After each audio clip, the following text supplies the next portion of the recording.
The courtroom was packed that morning, but the tension started long before the hearing. Two Navy SEALs, Marcus Hill and Ryan Cole, sat in the defendant's seats, wrists cuffed, uniforms torn from a rough arrest. The crowd whispered, unsure how two decorated soldiers ended up in chains. Just 24 hours earlier, Officer Bradley had pulled them over outside a diner. He claimed they'd matched the description of suspects in a robbery. When Marcus calmly tried to show his military ID, Bradley slapped it out of his hand. "You think this shiny badge means you can break the law?" He'd sneered. Ryan had tried to de-escalate. "Sir, we're active duty. We just returned from deployment." But Bradley wasn't interested. "Save the stories. You're going downtown." Now, in court, he sat behind the prosecutor, smirking. He'd already bragged to colleagues about taking down two fake soldiers. He didn't know that the truth was about to explode. Judge Morrison entered, his gavel striking once. "State your case." The prosecutor rose confidently. "Your Honor, these two men resisted arrest and presented falsified military identification." The courtroom murmured. Marcus stayed silent, his eyes cold, while Ryan stared straight ahead. Then the heavy doors at the back creaked open. Everyone turned. A man in full dress uniform stepped inside, chest covered in ribbons, rank glinting in the light. The bailiff stiffened immediately. The prosecutor blinked. May I ask who?" The man's voice cut through the silence. "Admiral Jonathan Reeves, United States Navy." He strode forward, eyes locked on Officer Bradley. "And those men you arrested are mine." Every head in the courtroom turned toward the Admiral. The prosecutor froze mid-sentence. The judge blinked, unsure what to say. Admiral Reeves' presence filled the room, calm, steady, yet so powerful that even the air seemed heavier. He walked straight up to the defense table, stopping behind the two SEALs. "Stand down, gentlemen," he said quietly. Marcus and Ryan rose instantly, saluting him with pride. The entire courtroom could feel the shift. These weren't criminals. These were warriors. The Admiral turned to the judge. "Your Honor, I am here under direct orders from Naval Command. These men are Lieutenant Marcus Hill and Petty Officer Ryan Cole. Both returned from a classified counter-terror operation less than 72 hours ago." The courtroom erupted in whispers. The prosecutor stammered, "Your Honor, we were told they were impersonating." "Impersonating?" The Admiral interrupted sharply. "Do you think a man wears a silver star by pretending? Or that these IDs," he pulled out two official Navy documents, "are fake?" He laid them on the judge's bench. The judge scanned them, eyes widening. This verifies their active service," he said slowly. Admiral Reeves turned his piercing gaze toward Officer Bradley. "Tell me, officer, when you slammed my men to the ground, did you bother to ask their names? Or did you just see two veterans and assume they didn't belong?" Bradley shifted uncomfortably. I was just doing my job, sir." "Your job," the Admiral snapped, his tone like thunder, "is to protect Americans, not humiliate the ones who protect you."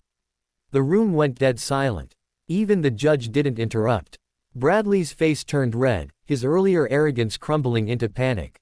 He looked around for backup, but no one met his eyes. The Admiral placed a hand on Marcus's shoulder. "You've endured worse in combat than this courtroom, son. But today, justice gets its turn." Then he turned back to the judge. "Your Honor, I'm filing a formal request for dismissal of all charges, and a federal review of this officer's conduct."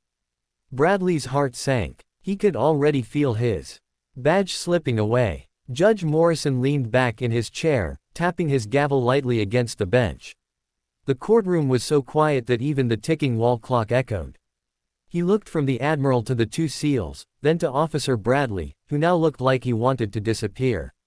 "Officer Bradley," the judge said slowly, "did you, at any point, verify their identification with the Department of Defense before making the arrest?"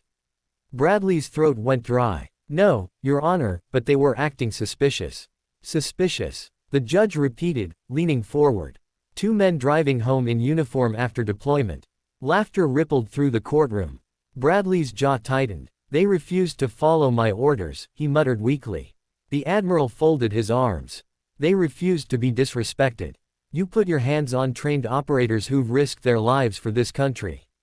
You treated them like criminals because their uniforms didn't fit your idea of power.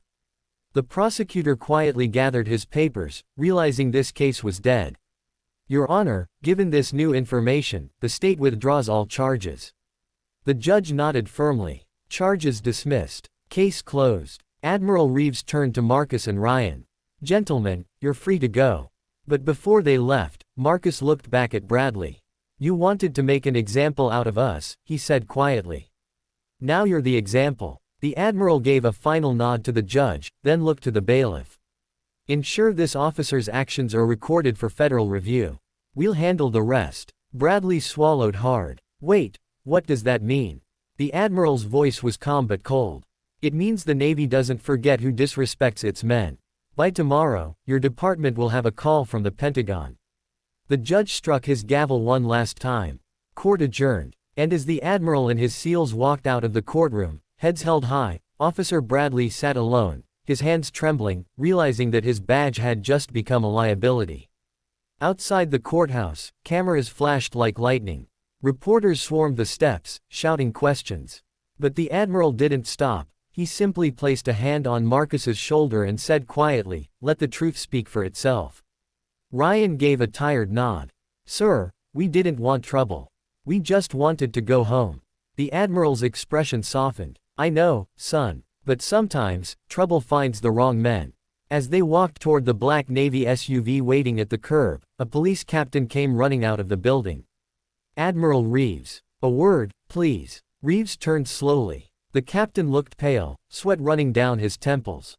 "I want to apologize on behalf of my department," he said, voice shaking. "Officer Bradley's actions don't reflect our values." The Admiral studied him for a moment, then replied, "Then prove it. Retrain your men. Start by reminding them that respect is earned through honor, not by abusing authority." The captain nodded quickly. "Yes, sir. We'll cooperate fully with the review." A black sedan pulled up just then. Inside sat two men in suits, federal investigators from Internal Affairs. One of them stepped out, flashing a badge at Bradley, who was now trying to slip away through the side doors. "Officer Bradley." The agent called out. Bradley froze. "You're wanted for questioning regarding unlawful detainment and falsifying a report." The color drained from his face. "Wait, what? I didn't falsify." "Save it for the inquiry," the agent said coldly, placing a hand on his shoulder. As Bradley was led away, cameras captured every second. The same people who had once cheered him for arresting fake soldiers now filmed his downfall. Across the street, Marcus turned to the Admiral. "Sir, you didn't have to come all this way for us." Reeves smiled faintly. "When a man in uniform stands alone, the Navy stands behind him. Always." He paused, looking back at the courthouse one last time. "And when power is abused," he said, voice firm, "justice becomes our next mission." With that, the SUV door shut, and as it rolled away, the crowd clapped, quiet at first, then louder, as the truth of what happened spread like wildfire across the nation. By the next morning, the story had taken over every major news channel in the country. Corrupt cop arrests Navy SEALs, Admiral walks into courtroom and turns the tables. Headlines blazed across TV screens, social media feeds, and morning papers. Video clips of the Admiral's calm entrance into the courtroom went viral. Millions watched the moment he said, "Those men you arrested are mine."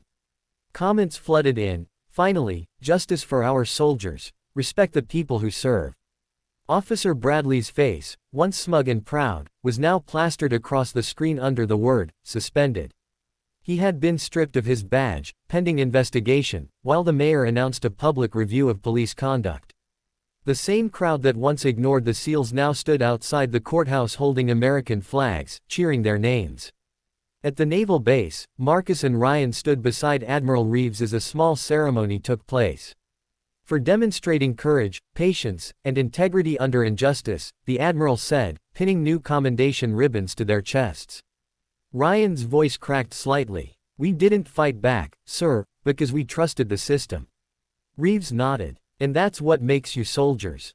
Not your strength, your restraint." Later that day, the Admiral spoke briefly to reporters. "This wasn't just about two Navy SEALs," he said firmly.